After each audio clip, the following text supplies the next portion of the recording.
And welcome back to The Factor Uncensored. They're just a phone call away for anyone experiencing domestic abuse. Joining us now here on The Factor Uncensored are members of the Houston Police Department's Domestic Abuse Response Team, Lieutenant Julie Pleasant and Sergeant Josue Vila. Glad to have you both here on The Factor. When you guys go out, it's a life and death situation, not just for the couple, but for you, because we know domestic violence is some of the most deadliest situations you guys can respond to. That's true. We've lost two sergeants. Earlier this year in January, we had 3 officers shot responding to a domestic violence scene, carjacking. All 3 of the officers were shot, thankfully not fatally, and they have since recovered. But domestic violence is one of our most serious calls, and it is because they are so emotional.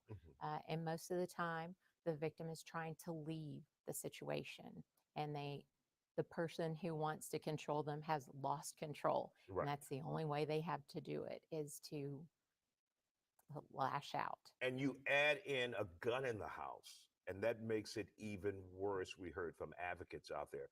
Now, Sergeant Vila, do you remind your guys every time they go out, or at least as much as you can, just how dangerous and volatile these situations can be? Absolutely. I think that one of the biggest reminders my guys receive from me is that safety is paramount, that we can't help victims unless we're safe, and then put them in a safe place where we can render our services and provide safe services while on scene. But yeah, it is very, very violent out there. And so when you arrive to the scene, how do you assess that situation, not only to keep you safe, but the victim safe as well? Correct. Well, as the domestic abuse response team, we are paired officer and advocate. So the initial response is the primary officer. They take care of all the law enforcement side. So they're going to take care of the suspect, separate the victim, do what they need to do as far as charges, getting the information for the report. They will bump for a DART unit, will respond. That's going to be a strangulation, continuous family violence, or an aggravated assault. Our advocates will be debriefed by the primary officer, will assess the situation. The advocate will then do a needs and safety assessment. It is not a cookie cutter approach. Everything is customized for each victim, and we will give those resources to the victim as they need them. So if it's immediately a need for emergency shelter, we're going to do that. If it's food, if it's clothing, if it's long-term referrals like counseling and skills training, even financial assistance and financial training on how to do a financial plan for themselves, all of that it comes in collaboration with our partners, our community partners, which without them this wouldn't be possible. And you guys are almost like counselors as well when you walk out on those scenes and you're dealing with a very volatile situation, like you said, financial information, how to escape or how to plan your way out. It's a tough job. Right. I think one of the obstacles that we face is the educational part of letting the victim know that locally, at the state level, and at the national, at federal level, we have their back, and that all these resources that we provide to them are free, so that they could break that cycle of violence. And getting that education out there is probably one of the toughest things to do. But once they're knowledgeable of it, they understand they can break that cycle of violence. And Lieutenant Pleasant, this is one of the questions I always have for my experts.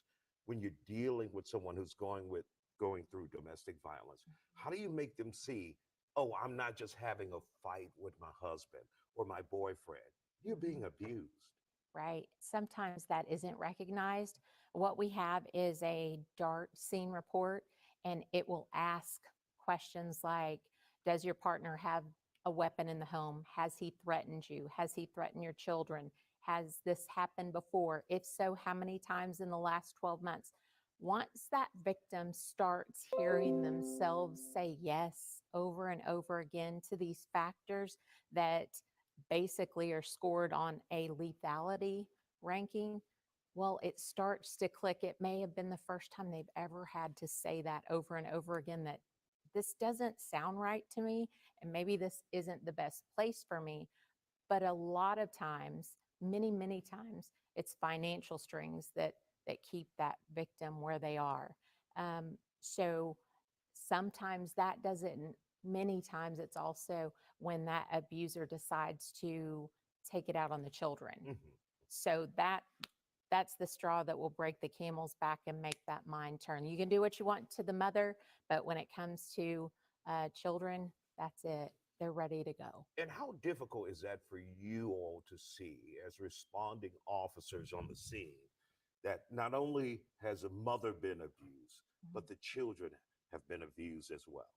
Well, for us, it's really difficult because now you're going to have to enter CPS, but And I'm sorry, mother or as whether a person, for as you as a person, seeing as it. a person, whether it's man or woman, seeing the abuse and not allowing that victim, it, they have to make up their own mind. We can't make it up for them. Mhm. So it's really difficult, I think, for law enforcement and our victim advocates to take a step back and allow that victim to decide. But the great thing is, if they don't decide that night and DART does make the scene, they know we're there the next time something happens.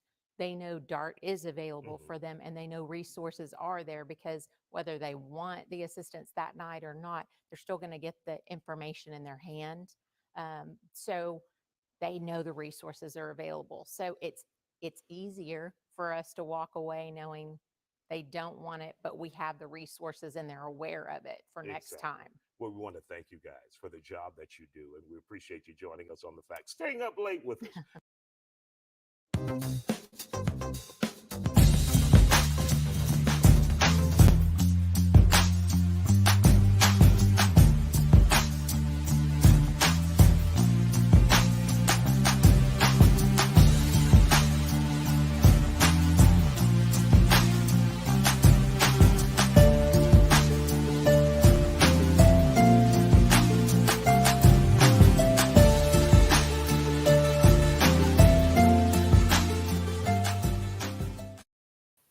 Okay. We are the Real Bravado Network, and my name is Tavares J. Moore, and this is I Got Something to Say. So we watched about a 7-minute clip, kind of going over what we're going to be talking about today. Month of October has been deemed Domestic Violence Awareness Month. Couple things before I bring on, my friends that we're going to talk about this subject. I want to kind of go over a few things real quick. Okay, hold on. All right, so with this being Domestic Violence Awareness Month, it takes place um, in this country. Domestic violence takes place in this country um, every minute of every day, occurring about every 15 seconds. Most people don't even realize just how um, domestic violence works or is, or how to even describe it. Um, Most of the time we don't recognize what it is usually until it's too late, or we're um, too far gone into it. um, Domestic violence has become, over I would say, over the last 20 to 30 years, um, more pronounced in our lexicon, because it primarily affects women. But women are not the only ones who are or suffer from domestic violence. We have men do, children do. There's no one race, social status, religion, or culture that this does not touch. Now, women are the primary, the larger number of the victims of domestic violence. However, we do have men, but the numbers with the men are skewed because men don't necessarily report, or even it's recognized when they are in those situations, because they also often do not view, when a man is being attacked, or whether it be verbally or physically, they don't view him as a victim, because men are supposed to be able to take it because we're bigger, stronger, faster, tougher. But um, for the stream today, though, I believe because with what we've been doing over our stream since I started doing the live streaming, is we've been focusing on issues from our Black women's image perspective. So because of that, we're going to primarily focus on how this impacts our women. I just wanted to put that out there because I think it'd be irresponsible to say in the clip they kept referring to the person perpetrating it as he, when he is not necessarily always the perpetrator, but more often than not, it is he who's doing it. Especially when you when you take in consideration the physical aspect of it. Personally, I actually do not know anyone that I don't know anyone that has not been impacted by this. Most of us have bared witness to it, heard it, related to somebody with it, or have been subjected to it ourselves. Me personally, have growing up, have witnessed this, the physical part of this, the emotional part of this happening to my mother. I've heard stories from my mother's mother about her incidences with her husband at the time, and I do understand how that has had an impact, how it actually changed your life, your trajectory, and how you view the world at that particular point. So I, because this is not um, and before we leave here, the numbers also state that. But when I say before we leave, before we all die, we will all know someone who have been murdered because of a domestic violence situation.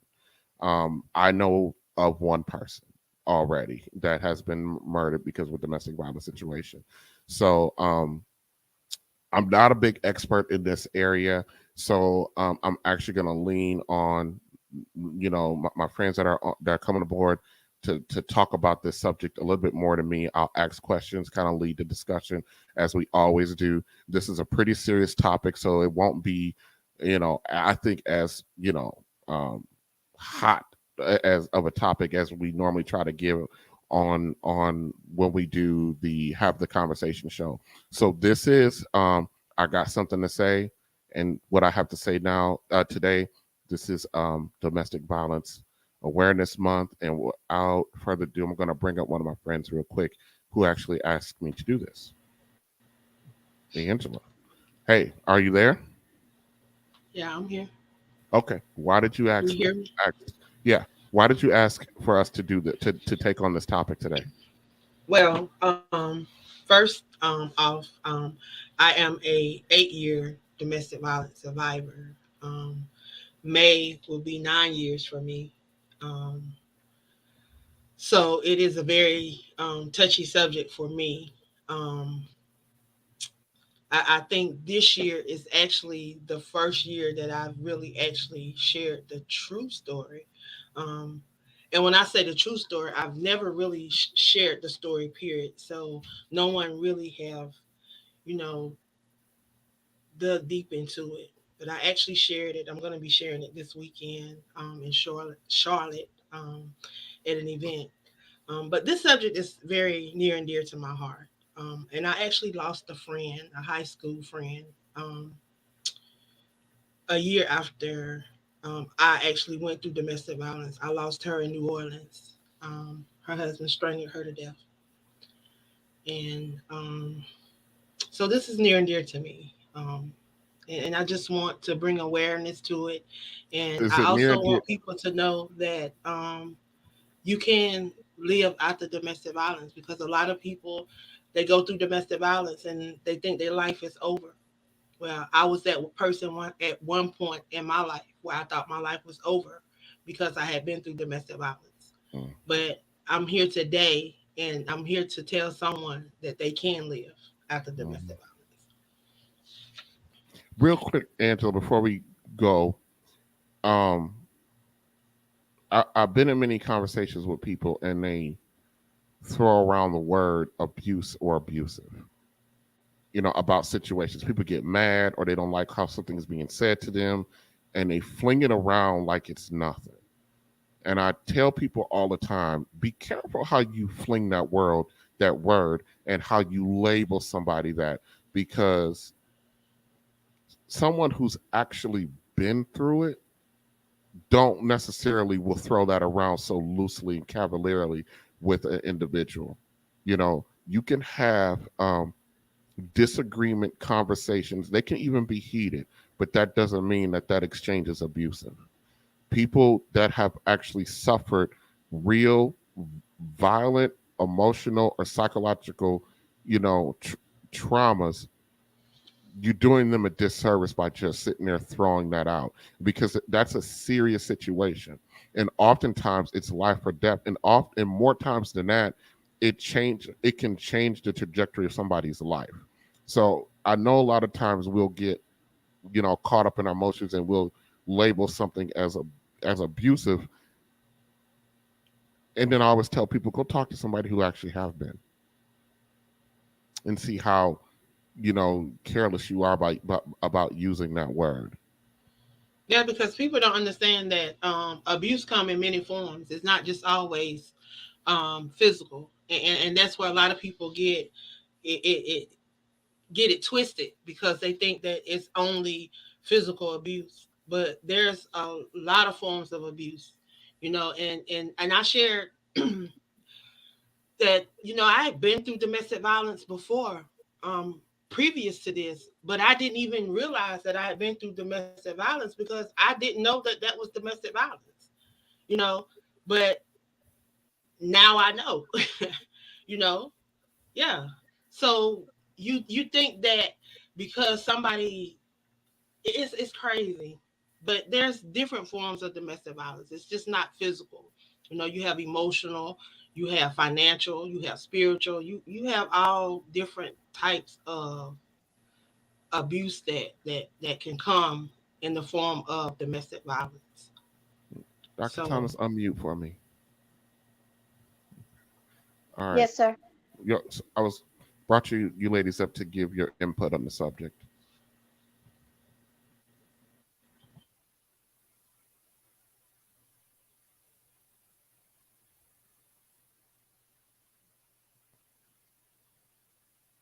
Dr. Thomas? I didn't hear you, TJ. I'm I sorry. said, I You said I went brought you mute guys. on me. No, I said I brought you guys up to give your input on the subject. I really can't offer a lot because this is not my wheelhouse, So I brought you ladies up to give your opinion. Miss Diamond, if you can please unmute for me. Okay. Angela is Well, as far as I'm concerned, I am a domestic violence survivor as well. I went through domestic violence at a younger age, just in the dating setting. So there is it's not acceptable. And as Angela said, there are many different forms of it. There's the verbal abuse, there's the emotional abuse, as well as the physical abuse. And I can say that I experienced domestic violence on just about every level. So being young, sometimes you don't feel like you have an outlet. You don't really feel like people are really going to believe you. You hide a lot of things that are happening to you. And in that sense and in that scene, there were many times that I was abused, but no one knew that I was being abused because I never broke my silence.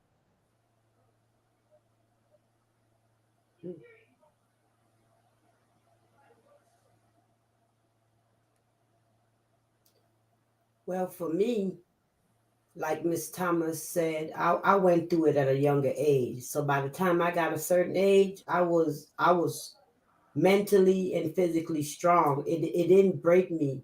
It made me a little bit stronger. So, it's never okay for nobody to suffer mental, physical, emotional.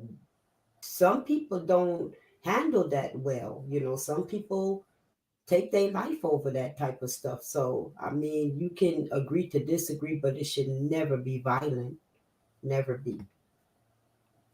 I've never had to deal with domestic violence as far as for myself, but I've seen and I've heard stories.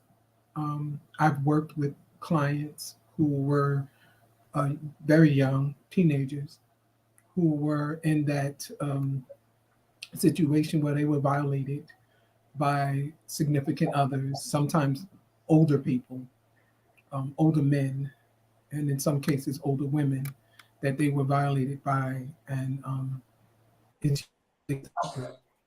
where sometimes they just don't say anything and they they feel as though that they're protecting that person. In that particular case, I can't speak for everybody. When you do speak to them after a while and you start to get to know them and they start to share information, that it comes across as if they're protecting that person from something. And a lot of times it's fear, and in most cases it's just not reported. For me, it was progressive.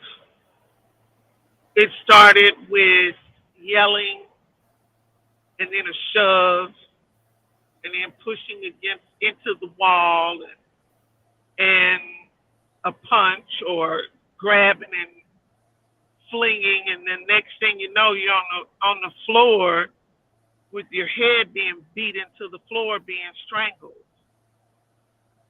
And I didn't, you don't know that it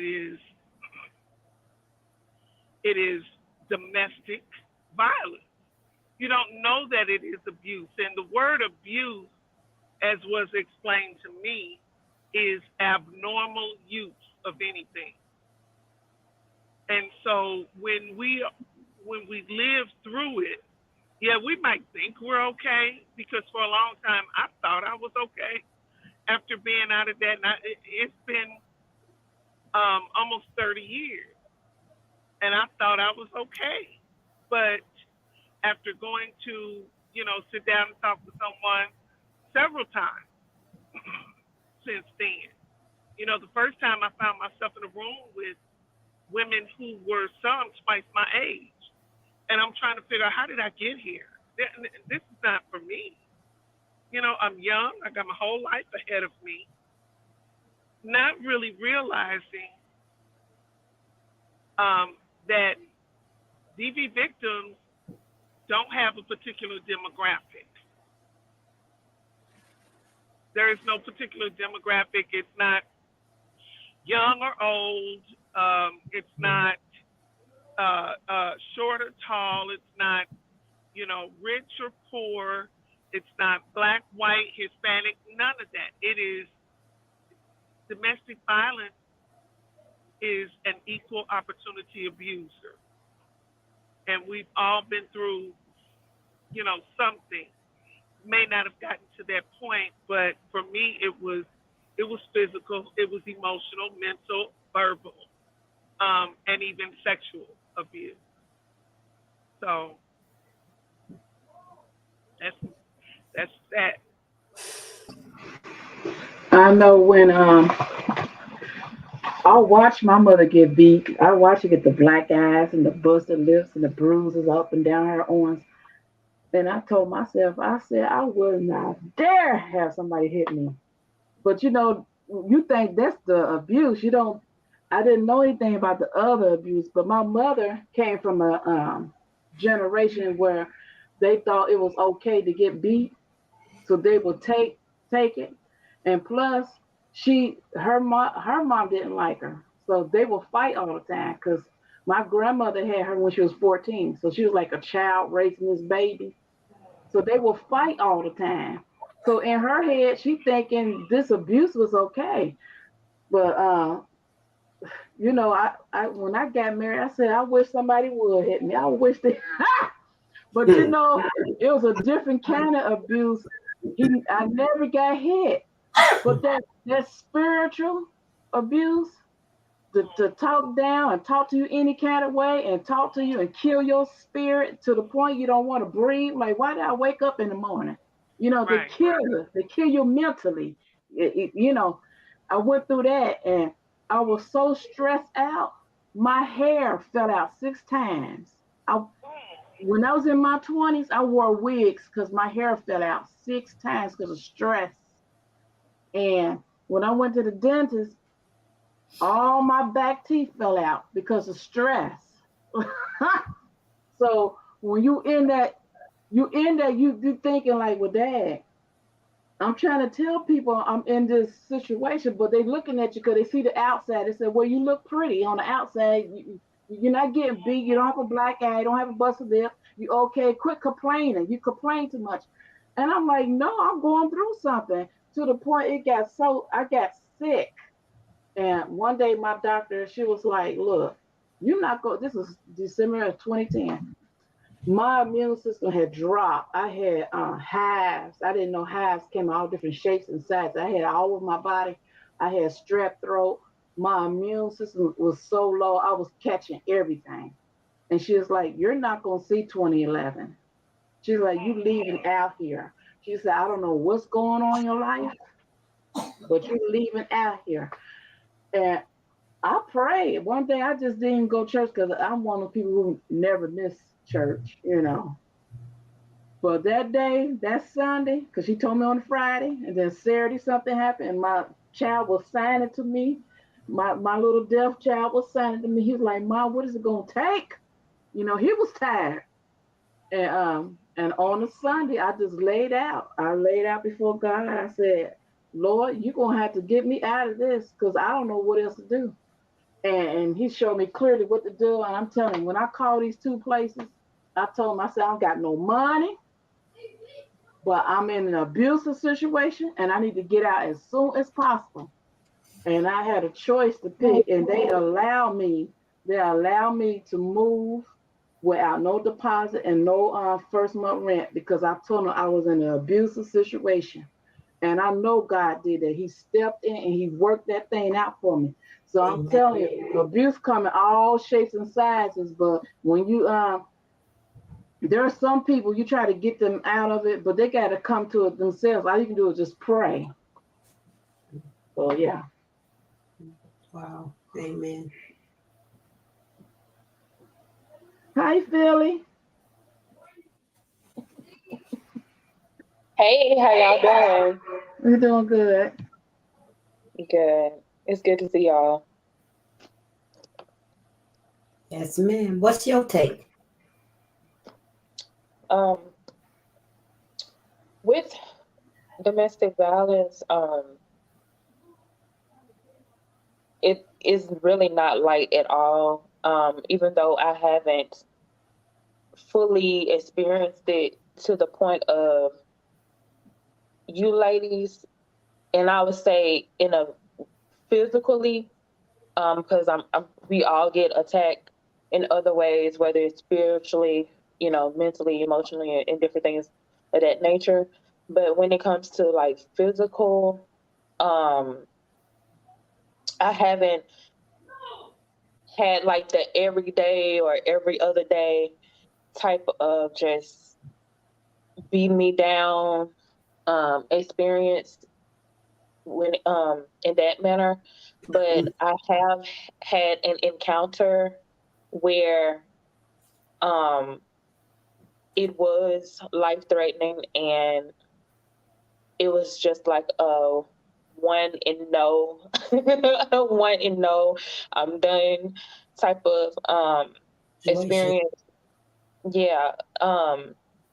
And before that, of course, it's different signs that lead up to that, and that let you know what type of person that you're dealing with, even if you know you're not all the way, I want to say, your eyes haven't all the way opened up to it, but there are signs when you think about, the occurrence of events and different things of that nature, um, by the, being manipulated, or like we were saying, like different things with um, playing with your emotions and like gaslighting and just whatever you can think about or think of.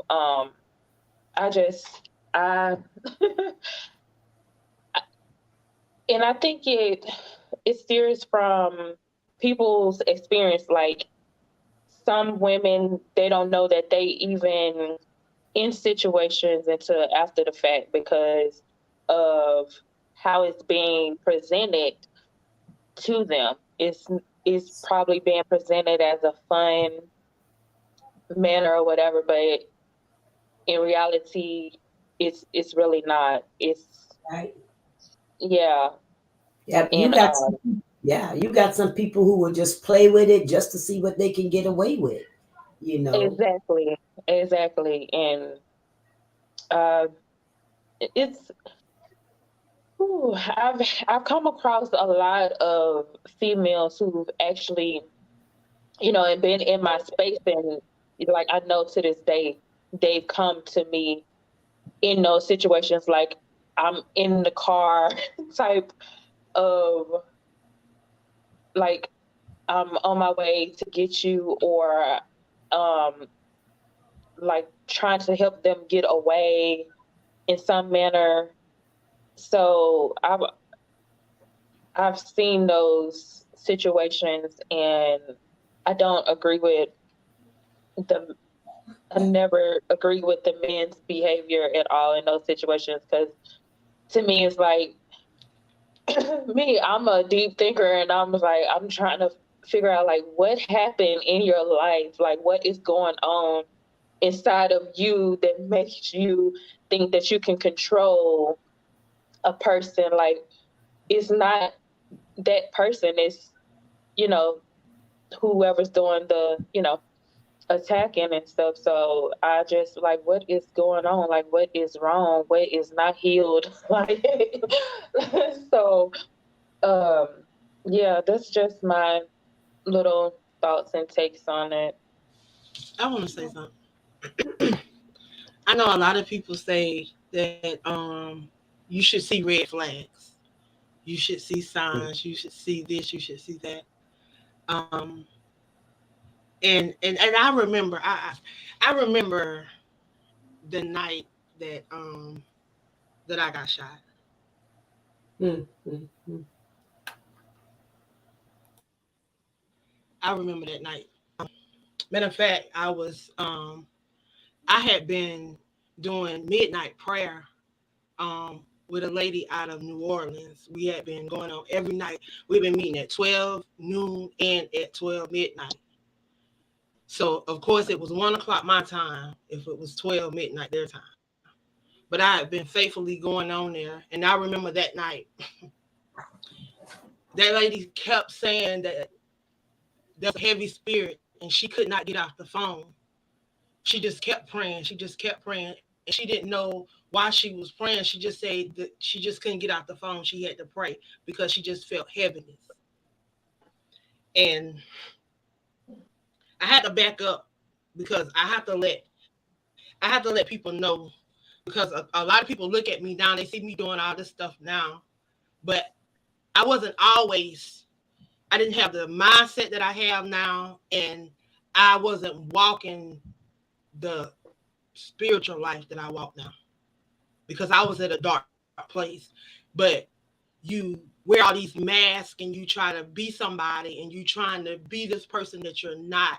So it'd be a lot going on. And I just remember when I got into this relationship, my husband was a hustler. He slang drugs, and I was trying to get him away from that. I didn't want him doing that. So when you say financial, it was financial stuff going on.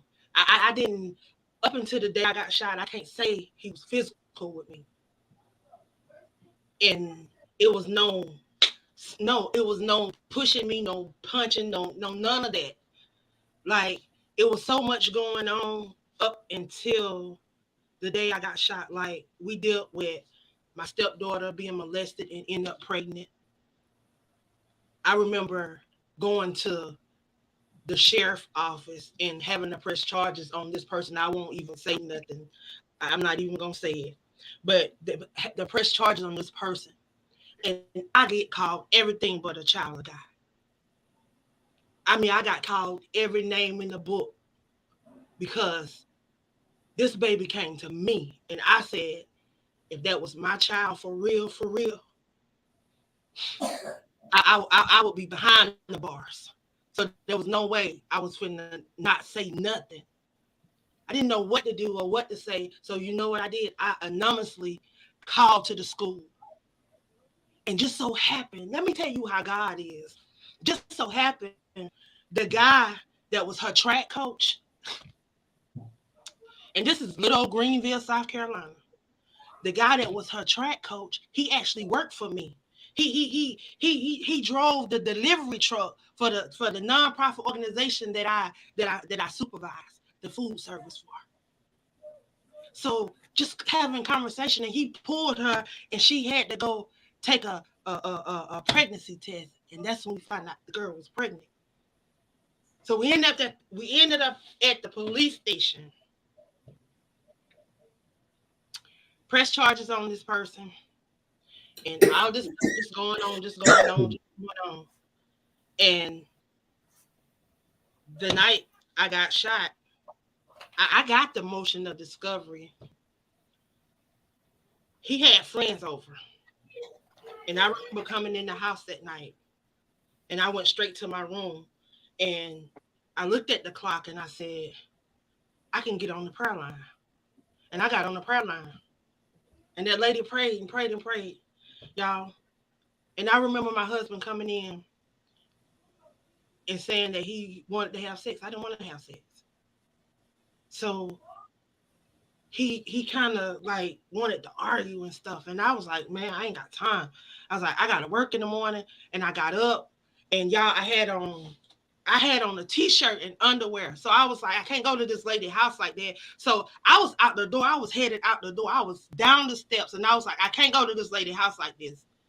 So I went back on the porch, and I was grabbing at the whatever it was. It was something that was covering the couch not the couch, but I had like wicker furniture on my porch. So something was covering the wicker furniture. And I grabbed it and I pulled it, y'all, and I tripped. If I hadn't a trip, I would have been at the lady's house and I would have never got shot. But I can't say that. But anyway, I ended up getting shot. And I remember waking up in the hospital. I don't remember anything else. I don't know if I passed out. I don't remember. But I remember waking up in the hospital, and I remember my niece standing over me. And my niece telling me, she showed me a picture of my husband. And how they had him. He had on all black, and his eyes looked red, y'all. Like I mean, he was possessed. And my niece was telling me how they were showing them on the news and how they had to tase him and how they had to do all kind of stuff to him to control him. So I'm like, who is this person? And people to this day, like somebody was saying earlier, people be like, I was trying to defend him, like I was trying. No, but I truly believe that you have to understand what people go through. And I'm not mad at him. Because let me tell you something, it was crazy because even after he shot me, y'all, I tried to work it out because I loved him. And I saw the motion of discovery. And I saw what happened. I saw what was laying on the table. They was on so much drugs. He had a drug problem. Everybody that was around knew that. But if you knew my story, you knew my history. My dad was 9 years clean before he passed away. And everybody that know me, I got tired of my dad, everybody using my dad and doing this. So I said, if anybody gonna serve my dad, and this was me. And this is my story, y'all, and this is the truth. I said, if anybody gonna serve my dad, I'll serve my dad. And when I served my dad, they've been trying to get my dad to go to rehab for years. But my dad said he refused to let his baby girl serve him. My dad went to rehab and he was clean for 9 years before he left here. But I tell you, we don't know what people be going through. So when I was in Georgia, I was trying to I was meeting with some people in legislation, and I was trying to get them to, they have the sex offender registry. So I figure if a sex offender have to register, then why wouldn't they make a perpetrator register? Because in South Carolina, we fluctuate between 1 and 5, and that year we were number 1. So just imagine if I was going through what I was going through, and we were number 1, just how many other people's going through. and had been going through, because a lot of these people are habitual offenders. They 1, 2, 3, and they keep going before a judge. They keep going. They keep getting out. They may get 18 months, 12 months, or whatever. They don't never get a long time. Even now, y'all, I thank God, because I tried to work it out. Like somebody said, I went to therapy. I'm not too big to. I went to therapy because I thought something was wrong with me. Like, why am I forgiving this man? Why am I really wanted to know what was wrong with me, y'all. But I was dealing with depression. I was dealing with PTSD. I was getting diagnosed with all this stuff that been going on, that I didn't even know what it was or what I was dealing with, because did nobody know to tell me. Like, I remember in college, I dated a police officer, right? This man would pick me up on Fridays, and I wouldn't go back to my dorm until Monday. He didn't care if I had to work, and I was a manager at a pizza place. He didn't care if I had to work or what. I thought it was cute. I was young. He was older than me, and he was a police officer. So I thought it was cute, y'all. And then my friends started telling me, they was like, darn, they was like, you can't even hang out no more. You always over there. You always on this. And then that's when I realized, and I was like, I was like Pastor Tamala. I seen the burning bed. I seen all this stuff growing up. I seen all these different domestic violence pictures, and I said, that's not going to be me. But the strong person you see now, what happened to her? What did I go through that made me so weak? I lost my mom 12 days after my 16th birthday. I never really grieved, because at the funeral, everybody else was passing out. Everybody else was doing this, but I had to be the one that had to be strong. I had to be strong. I was there with my mom when she took her last breath. But I had to be strong. I watched my aunts come in, and I watched them pass out. But I had to be strong. I wanted my dad in my life, but my dad was off driving trucks and handling big equipment, because he had to keep up his habit. But everybody hid that from everybody. They hide stuff. They brush stuff under the rug.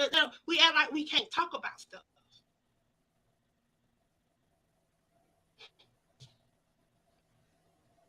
That's why, and I don't care who it is. I don't care how good of a position you're in, emotionally, mentally. We all need to have a therapist. We all have to have someone to talk about things to, and not just once or twice, just regularly. Get regularly. We need to get an emotional and mental check regularly. So that we can make sure I'm still in a good place. I'm okay. Am I okay? Or what do I need to work on? Because it was a gradual thing that got you to that point of, man. And people just don't understand. Like, even abused right now, like I'm doing all this stuff, and I still do all this stuff, but people don't understand what I deal with behind the scenes. But yet I press. Like, I lost my dad, I lost my brother-in-law, I lost my cousin, I lost my uncle, I lost people back to back, but yet I pressed.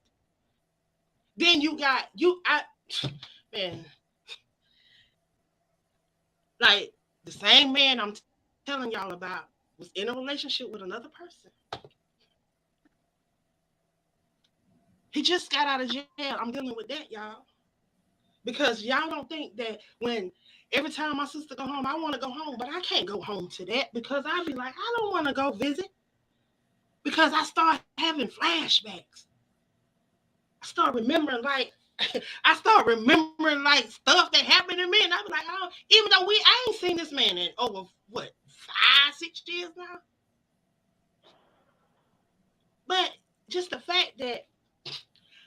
on social media and he posted a comment to a post that I made. That did something to me.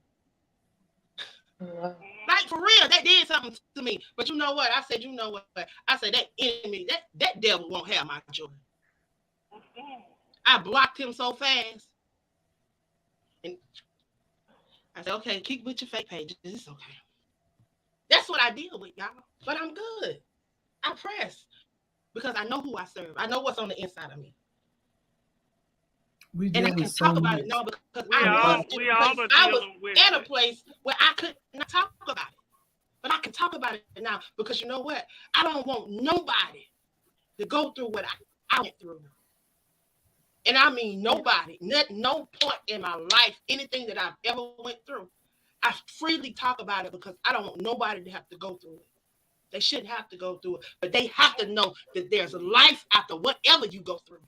I don't care what you go through. There's a life after it. It's something that you had to go through. Because if I had not went through it, I wouldn't have been able to sit here and talk about it. So I got it out. Shot, but I got beat often, regular, and made excuses for him, for his poor behavior, for his crazy madness. I made excuses. But I had to go see about me and see what in me would allow somebody to treat me like that. I had to go sit down, and I couldn't. And this was in 1994, and I was just able to speak about it 4 years ago. Just able to speak about it because it haunted me. It haunted me daily. I would see him, and I still live in the same town. See him, and I'm almost 6 feet tall, and I cower in a corner. I said, "This is not even me. This is not me. I'm the walk in the room and own the room type sister." Okay. But he walk in the room and I cower in the corner, and I said, "Never again." I had to take back my power. I had to take back my might. I had to take back what was stolen from me. All the years that the cankerworm stole from me. And it wasn't going to happen unless and until I did it. So we have to empower other young women, other young girls to stand up and not allow it. And if you do happen to find yourself in this situation, there is help for you. Because now you and Miss Christie. Yes, love. I think you brought a very great point up when you said that it is important for us to talk to someone, because so many times we feel that, if we go talk to someone, then that makes us look a certain way or people will view us a certain way.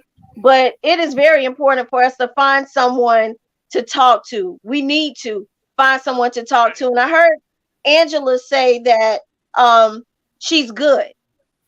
And oftentimes we think that we are good because we can talk about it, but there's still some stuff there. Just listening to you tonight and the situation and being afraid to go home because you don't want to face these things. There's something there that you really need to deal with so that you can totally be free. Because I remember in one of my cases where I was being abused, it was years later, after everything was said and done, after I separated from the abuser, no longer had contact with him. I saw him years later. And I was just in this area here that was known for, a lot of police activity. It was a lot of gang drugs and things going on. We had a place here called Frenchtown, and that's where everybody hung out. And the police frequent that area because everybody hung out and they knew the activity. And I pulled up at a corner store because I saw him. And Immediately I had a flashback. It was as if I blacked out. I went under my seat and I got my gun. And when he got out of his car, I approached him with a gun. And I was ready to do whatever at that moment because all I could think about is what had been done to me, how I had been abused. And so it really took me having to talk to somebody after that, because had I pulled the trigger that day, I would have taken 2 lives. I would have taken his life and I would have killed my destiny. So it's important. We may be able to talk about certain things, but talking about it does not mean that we're totally free from it. So it's important. You also have to do the work. Yes, it is important. Yes, you are correct, Dr. Thomas. And Overseer already told me. Me and her been talking, but she told me what needed to be done, and I know that's what needed to be done. But you are absolutely right. And when I am set free, when I let go all the way, because legally, me and my husband are still married. When I left South Carolina, I left. When I say I left, I left. I was in the hospital 2019. I was in the hospital. I was in the hospital at Grady Memorial Hospital for 21 days. These people on Facebook that drug my name through the mud, they didn't know if I was dead or alive. I didn't come back to Facebook until 2020. I was just getting my life back together. But Overseer, it's gonna be taken care of. It's in the works. And I do believe once that is done, I'll be free. I'm doing the work. That's a good thing. That is an absolute good thing. I hear you, Mom. I hear you. Yeah, because it and I know you praying for me, so I'm good, and I'm doing the work. Trust me. Yes, what happened for me, I had been, kind of investigating my past, trying to see what was, why this was here and why that was there, and all of what I had gone through and dealt with and been through, and had come out of a relationship, and I started looking at self to figure out why did I allow this? Why did I put up with this? Why did I even accept this individual in my life? So I started going back into my childhood and saw some things, remembered some things, and decided, you know what? I need to go and get some therapy. And I forgot I got to drop this trailer. Went into counseling for, I think, a third time. And that's when all the other stuff started coming up. All of the, being molested as a child, being molested as Christy, an aider. Yeah. We can't use that word. Oh, I'm sorry. Being essayed as an 8-year-old, being grappled and raped as a teenager, and then again in my 20s, and then being physically abused in my 30s, and it was all relative. It was all related to each other, because with each incident, I was silenced. With each incident, a little of me was taken.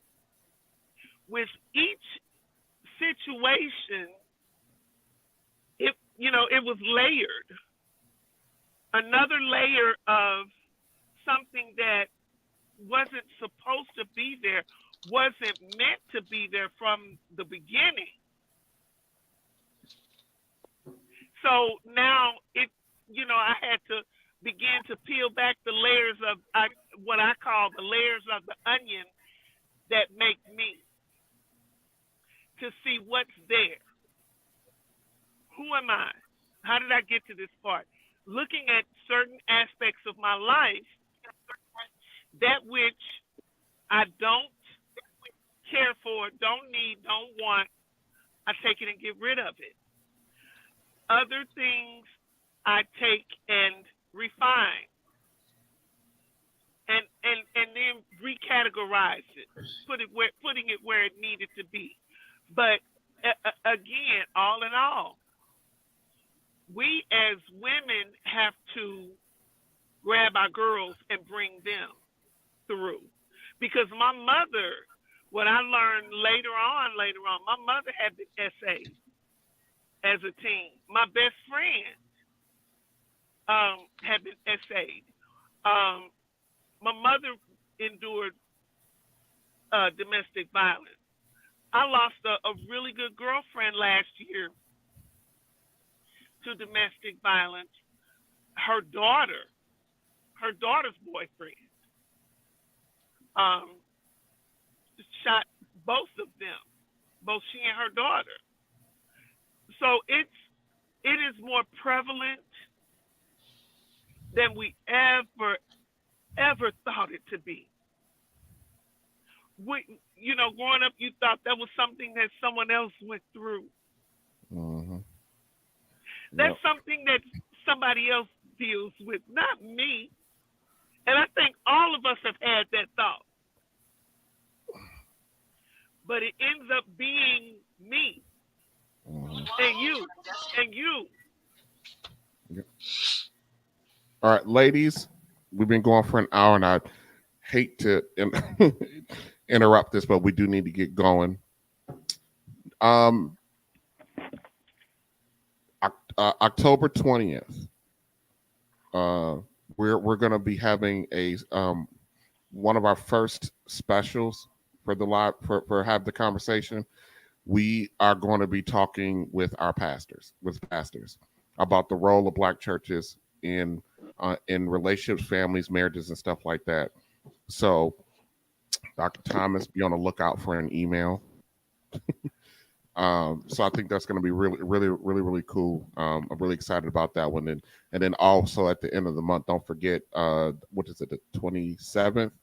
I'm calling it the Coming Out Party, which is the Queen Mother series. Yeah, let me go ahead and do this, and we'll be right back. Hold on.